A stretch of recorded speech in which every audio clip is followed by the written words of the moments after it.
Our study replication project, our members included Breanne Davis, Ken Inman, Rachel Gruler, and Beth Sanders. Our study was increasing physical activity through self-monitoring, goal setting, and feedback.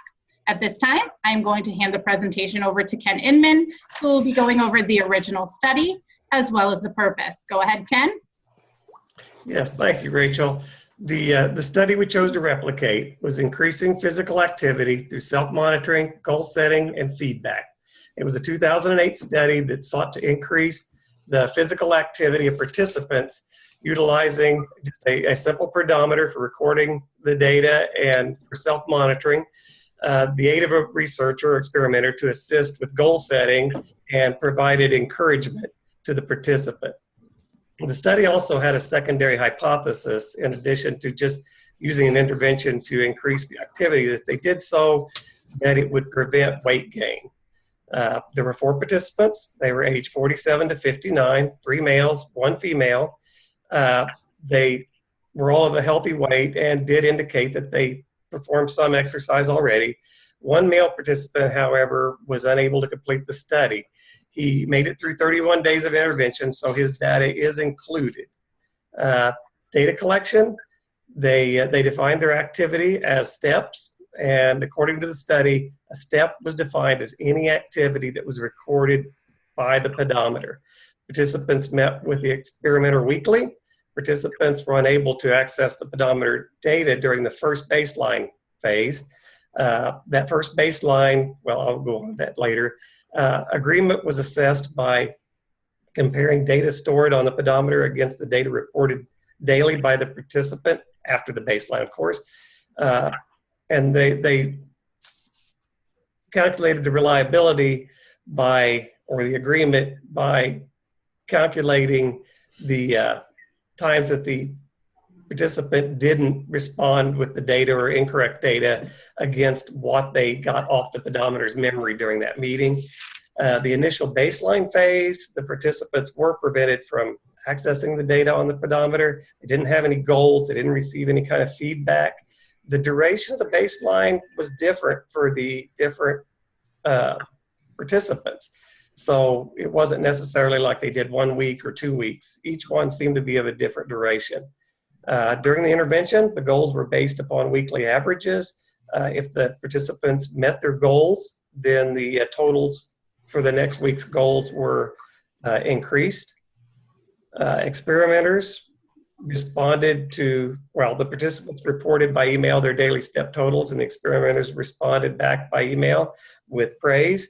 And of course, they got other feedback during the weekly face-to-face meetings. They also utilized graphs to provide a visual feedback.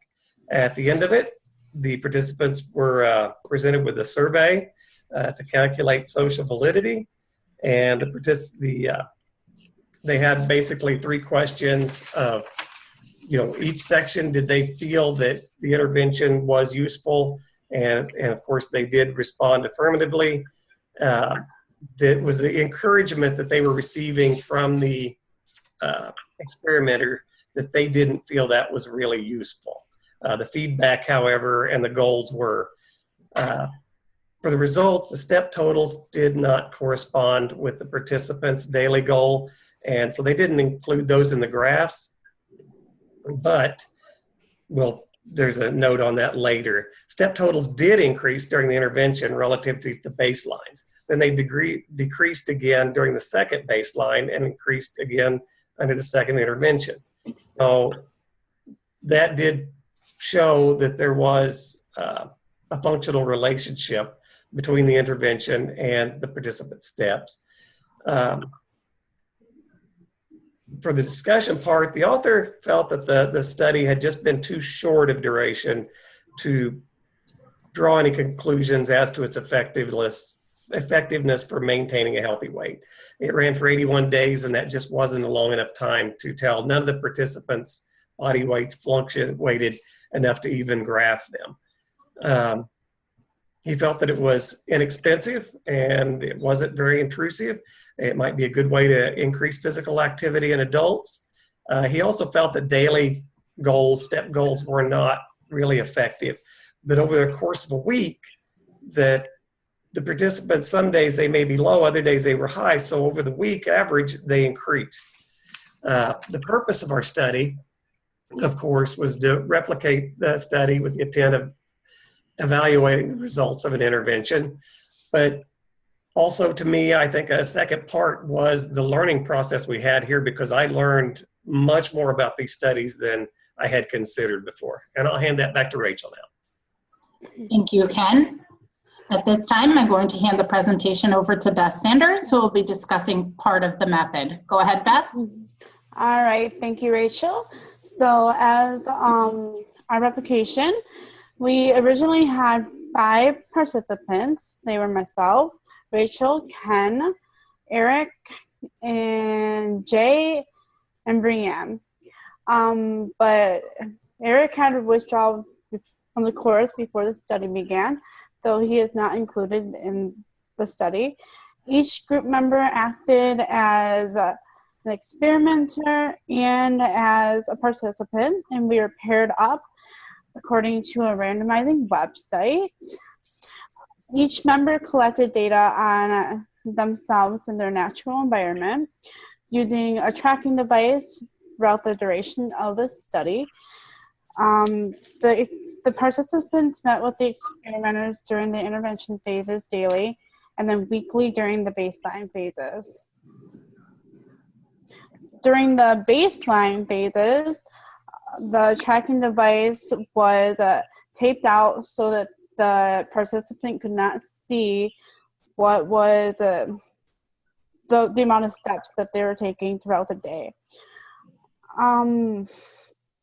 So every day, the participants would contact or communicate with their experimenter through Google Hangouts, text messaging, or Zoom, and they would receive feedback as part of the intervention phases.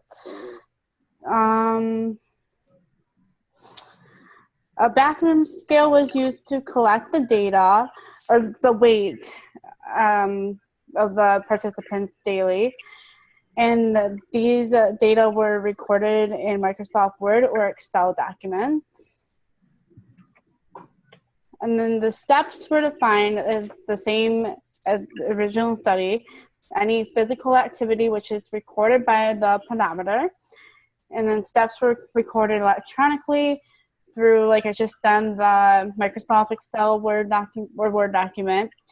And each researcher used their own document to enter their own data and to their designated participants' data as well.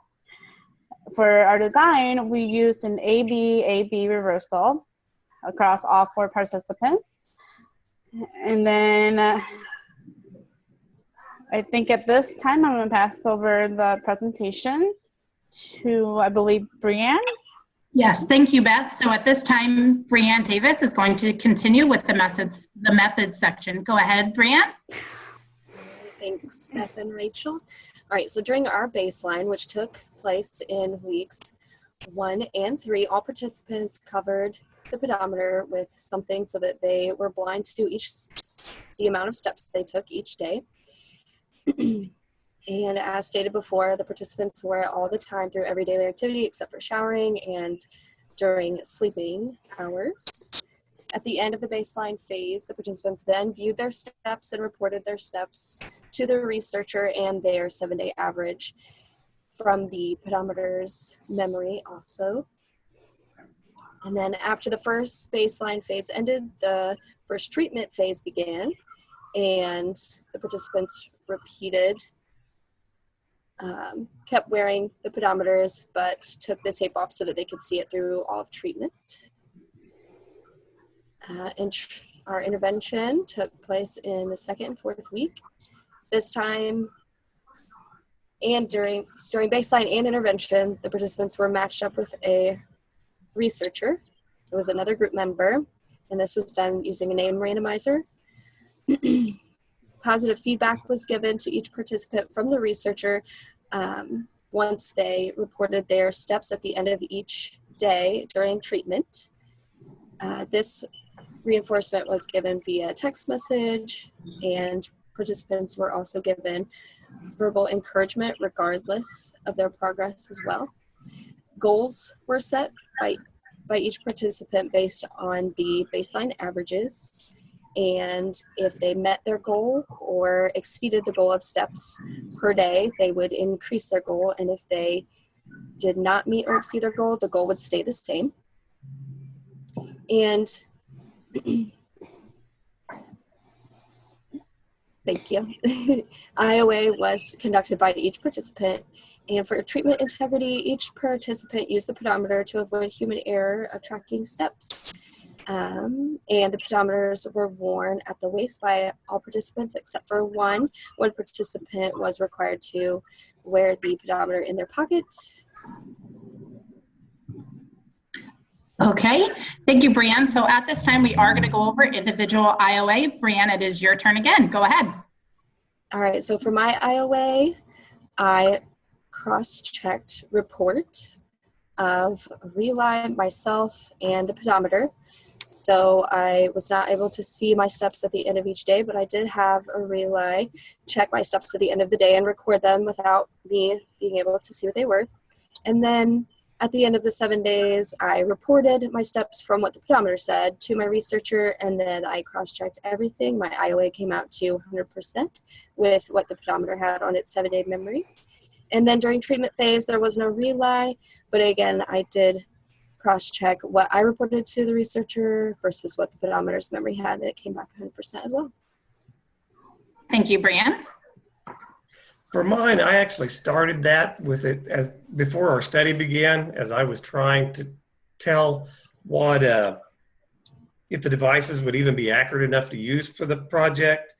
As you could see, I had 3 devices there. Was just the a cell phone, a pedometer, and I tried it with a wrist-worn fitness band. So for the week there, you'll see that the IOA data is all over the place for the week of 2/6 through 2/11. And part of that was because I was moving the devices around, trying to see where I could get the most accurate counts. At the end, I had lost some of the data I collected. I just redone the experiments. And that was me actually counting out like 100 steps while I walked, and then comparing that with what each device had seen. And then I did a timed 15-minute test and looked at that against the devices. The fitness band did the worst there, and I think part of that's because I was resting my arm on a shelf during part of that, during part of the time that I was walking, and the fitness band just didn't count when you did that. Thank you, Ken. Okay, so for my IOA, it was rather simple. During my baseline, I went ahead and just used my 7-day memory, so I actually did not notate that here. For IOA during the interventions, I used my husband, Tim, as the relay.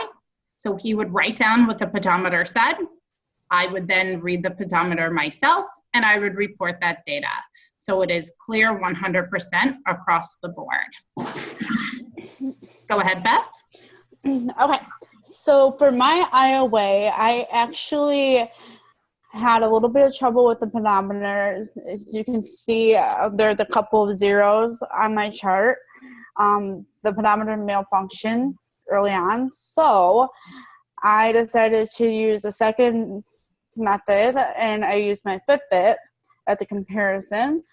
I actually went back and did IOA for the entire duration of the study. I used the memory from my Fitbit and took IOA for baseline and intervention phases. And then I just compared them. If you look at the bottom of my graph, which is actually cut off a little bit, it actually shows that I had about an 85% reliability across the 2 methods of measurement. So that's pretty good. Thank you, Beth. So now we are going to go over results. Go ahead, Brianne. Ken is going to screen share at this time. That's hard. Here's Brianne's data.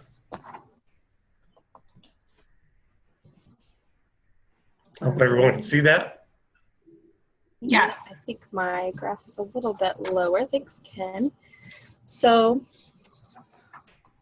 my results did not show consistent with the goals, increasing steps in treatment phase 1. This could have been due to sickness. I did feel that, I have another one here too. Oh, there it goes. I did feel that I was trying to be conscious about my steps. However, I just wasn't able to because of sickness. But then in treatment 2, intervention 2, my steps increased greatly. And then in baseline phases, there was not a drop in steps that we would want to see. So.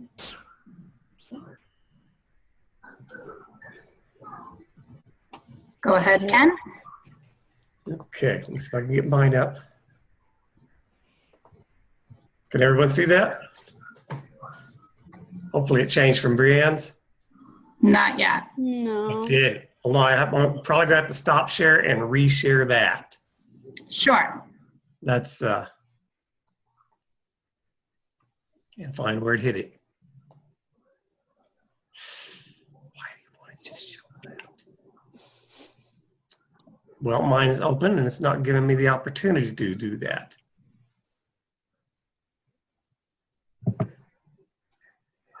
Maybe this is it. Let's see if this one's it. I want to share screen. Now did it come up? Yes. Okay. We have mine really told out better for me in my results. In the baseline and the interventions, you can see the averages of the steps a day increase. My weight really did not increase at all, as noted on the graph here. Mine, I'm one that had the pedometer malfunction. What I discovered there was the way it was designed, if the button became trapped, it would clear the data. And I think that was a complete design flaw. It should have never been capable of clearing it without using, say, a paper clip or something to stop the data on it. I was luckily wearing my cell phone also, and the data I reported is from the cell phone. I should have kept using both. I got angry at that and threw the pedometer down and did not put it back on. I went ahead with the cell phone collecting data, and I think it was relatively accurate. There was a big difference also I found in the data recorded by the cell phone and the pedometer, because I actually wrote to the company. The pedometer has a false start monitor, so you have to walk like 14 to 16 steps before it will record anything. So all those short steps around your kitchen or whatever may not count with that pedometer. But my graph, of course, you see the second baseline stays relatively high, except for one day there, that it was a Sunday. And for my typical behavior without the intervention, that's something that I often did. Saturdays and Sundays, I might not walk. But during intervention, I made sure to walk. So I think my results bear out the study that it did actually help me with increasing my steps. So I will hand that off to Rachel. Thank you, Ken. I have to do the stop and start, sorry. It's okay. There we go.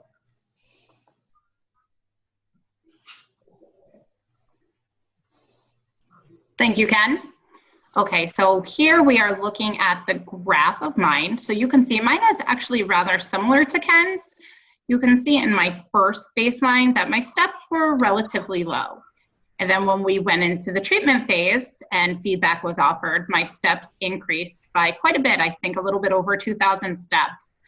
And then mine is the same as Ken's in baseline 2. It did stay on the higher side. I do believe this was due to the fact that I actually just did a lot of walking that week. It was my daughter's birthday and we were in the city, so a lot just happened during that week. And then for treatment 2, you see that it did stay high, but it did drop down slightly lower than the baseline 2, which was due in part to the fact that the client that I work for, that I walk a lot with, he was sick that week, so I didn't really get in as many steps. So I do think that steps that feedback did help increase. However, it doesn't dramatically show during my second treatment phase. And that's my graph. Okay, go ahead, Beth. Okay.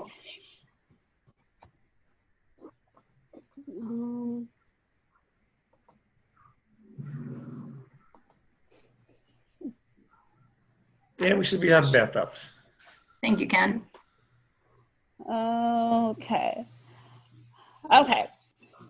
So the results for me, I don't think that the intervention really had much of a change for increasing my steps.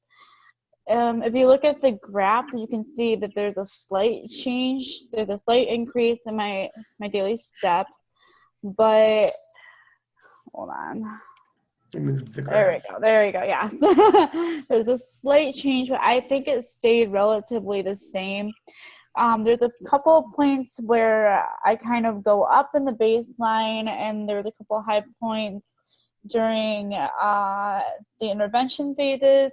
I do typically try to go to the gym on the weekends, so those probably had the higher endpoints probably had to do with me being more active on those days as it already was.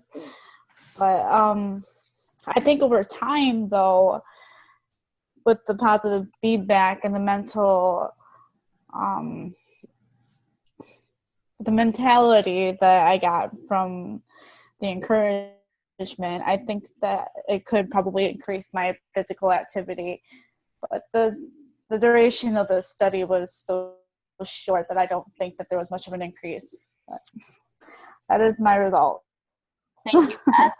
At this time, I am going to pull back up our PowerPoint presentation and we will continue. Let me get us back up and running.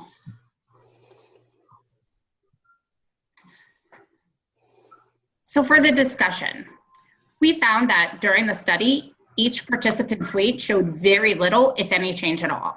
This can only suggest to us that steps alone were not sufficient enough to impact weight loss, especially due to the time that was allocated for the study. There just wasn't a lot of time. More research still needs to be conducted in the future to show that self-monitoring and positive feedback can play an aid in weight loss, but especially over a longer duration of time. Again, there just wasn't a lot of time, not only with our study, but with the original study. Some suggestions that we would like to include are combining other components of a healthy lifestyle, such as a healthy diet and maybe some cardio exercise. In conclusion, so the original study, 3 out of the 4 participants increased their weekly steps, but they failed to meet their daily steps. The original study also hypothesized that self-monitoring and positive feedback would play a respectable role in preventing weight gain and increasing steps. However, the results really suggest otherwise, as steps were increased, but weight was not decreased.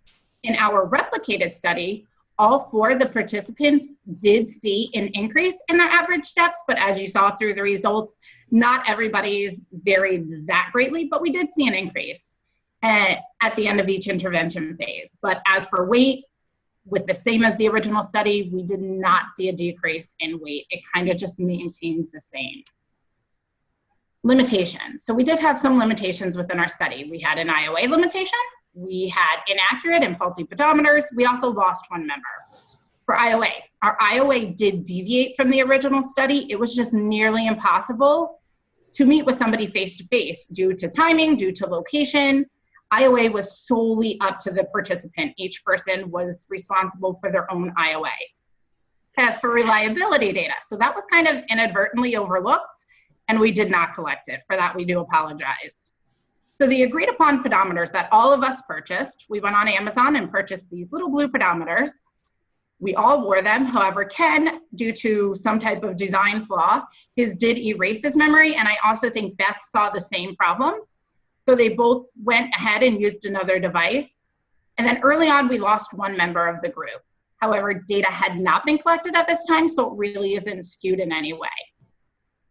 As for the original study, it lasted 81 days. Ours was limited to 28 days. It's a huge difference. So we're just not going to be able to see such a dramatic increase in our steps.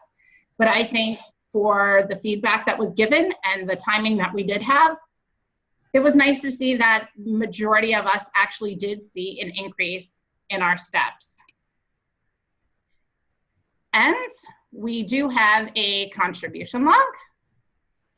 And this was our contribution log. You can kind of see we went ahead and put all of the assignments. We wrote all of the assignments out. Then we have each person's name and the time spent on each of those. So you can just kind of look that over yourself. I don't really think we need to leave that over. So great job, group. And that is the end of our presentation. Thank you. So I will stop recording at this time.